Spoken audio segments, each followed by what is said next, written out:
हार गए। तुम अपने हाथों के बगैर नहीं लड़ सकते। तो क्या कहते हो डेंजी?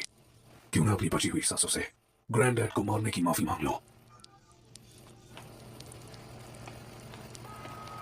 किसने कहा मैं अभी भी नहीं लड़ सकता? मेरे सर में चुनी चेन जो है ये इसे खत्म करने के लिए काफी है। बेवकूफ।